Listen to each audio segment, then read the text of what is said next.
আমার চ্যানেলে তোমাদের সকলকে স্বাগত। আজ আমরা ক্লাস 7 রায়ান মার্টিন প্রশ্নবিচিত্রা থেকে ভূগোলের দ্বিতীয় পর্যায়ক্রমিক মূল্যায়নের তৃতীয় স্কুল সলভ করব।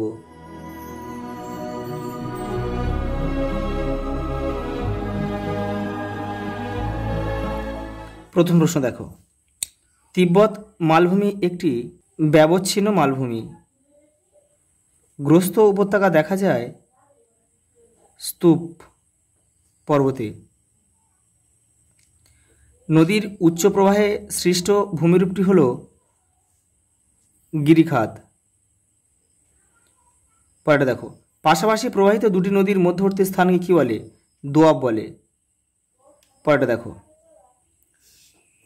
বেলেমাটির জল ধারণ ক্ষমতা কম। রেল লাইনের ধারে পড়ে থাকা পাথরগুলি হল আগ্নেয় শিলা। পরেরটা দেখো, আটলাস পর্বত ও মধ্যভাগের উচ্চভূমি থেকে সৃষ্ট শুকনো নদীখাত ওয়াদি নামে পরিচিত। পরেরটা দেখো, ব্লু ও হোয়াইট নীলের সংযোগস্থলে অবস্থিত শহরটি হল খার্টুম। পরেরটা দেখো, আটলাস পর্বতমালার সর্বোচ্চ শৃঙ্গ হচ্ছে মাউন্ট তোবকল। এই যে মাউন্ট তোবকল। পরেরটা দেখো, আফ্রিকার দক্ষিণ দিকে অবস্থিত মরুভূমিটির নাম হচ্ছে কালাহারি। শূন্যস্থান পূরণ করো। ইউরোপের আল্পস একটি নবীন ভঙ্গির পর্বত। উৎস থেকে মোহনা পর্যন্ত খাতের মধ্যে দিয়ে নদীর প্রবাহিত হওয়াকে অববাহিকা বলে। অববাহিকা। পরেরটা দেখো, ব্যাসাল্ট হলো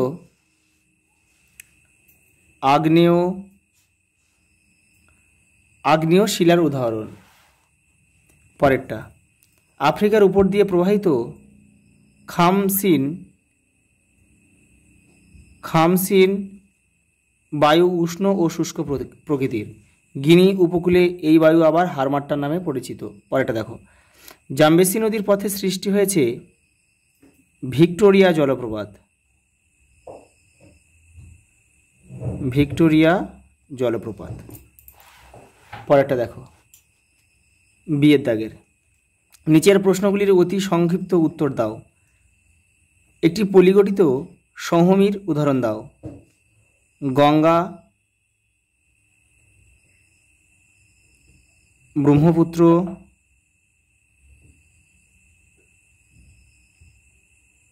সিন্ধুর বদ্বীপ।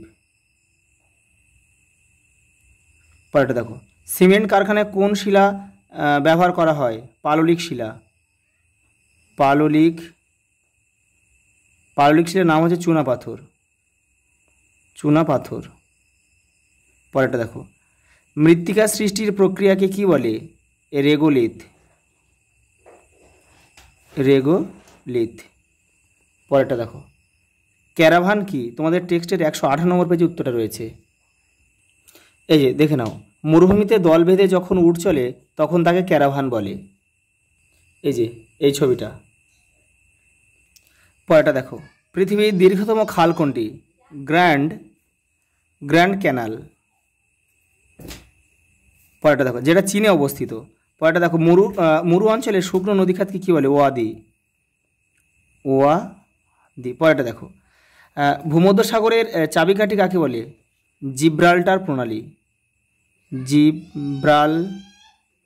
জিব্রাল্টার প্রণালী।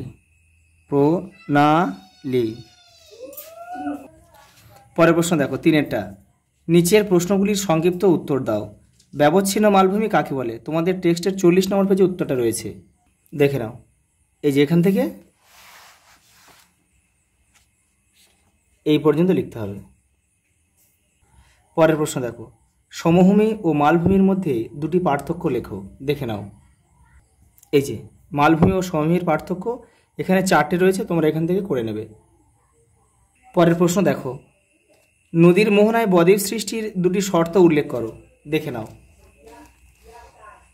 এই যে এখানে অনেকগুলো শর্ত রয়েছে, 1, 2, 3, 4, 5টা রয়েছে, এখান থেকে তোমরা করে নেবে।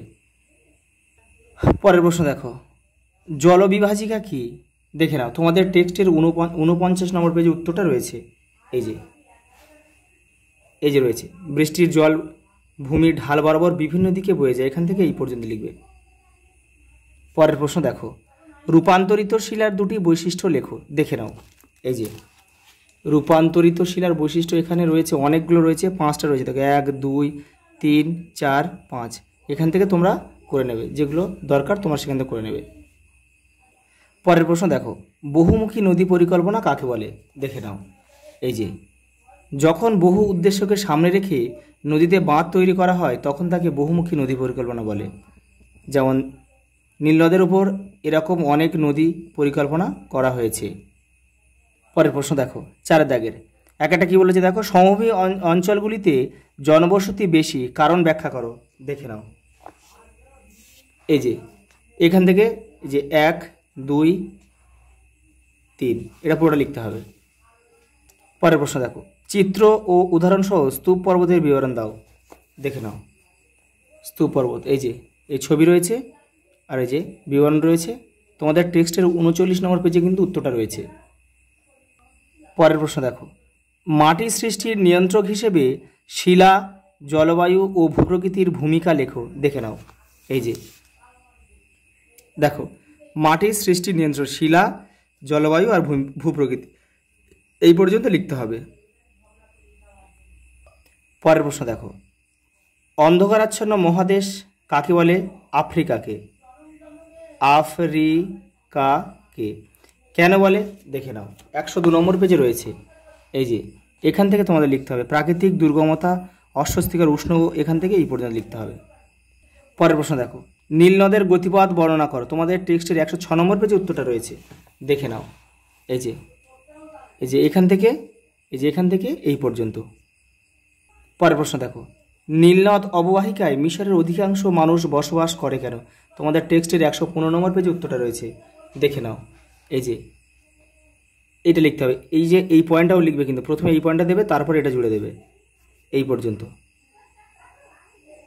পরের প্রশ্ন দেখো, 5 দাগের মান 5 রয়েছে, একটা দেখো, নদীর উচ্চগতি, মধ্যগতি ও নিম্নগতির সঙ্গে মূলত ক্ষয়, পরিবহন ও সঞ্চয় কাজ যথাক্রমে প্রাধান্য পায়, কেন উল্লেখ করো, দেখে নাও।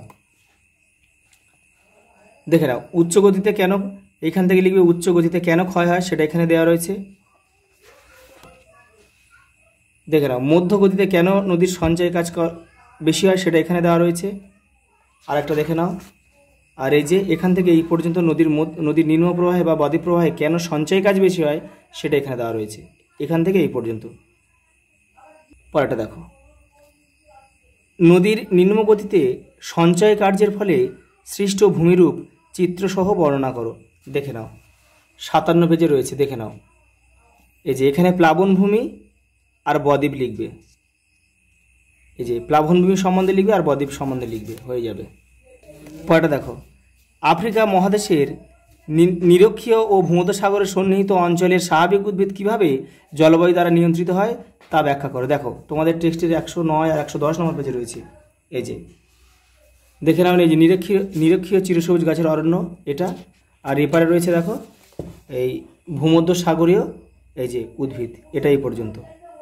দেখো পরেরটা দেখো, আফ্রিকা মহাদেশে জলবায়ু ও স্বাভাবিক উদ্ভিদের বৈচিত্র্যের কারণ কি, দেখো 108 নম্বর পেজে উত্তরটা রয়েছে। এই যে দেখে নাও, আফ্রিকা মহাদেশে জলবায়ু ও স্বাভাবিক উদ্ভিদের বৈচিত্র্যের কারণ, এইখানে কিন্তু উত্তরগুলো সব রয়েছে, দেখে নাও। এই যে অক্ষরেখা, সমুদ্র থেকে দূরত্ব, সমুদ্র স্রোত, উচ্চতা, তোমাদের কিন্তু এই বক্সেরগুলো ব্যাখ্যা করতে হবে। আজ এই পর্যন্ত, দেখা হবে পরের ভিডিওতে।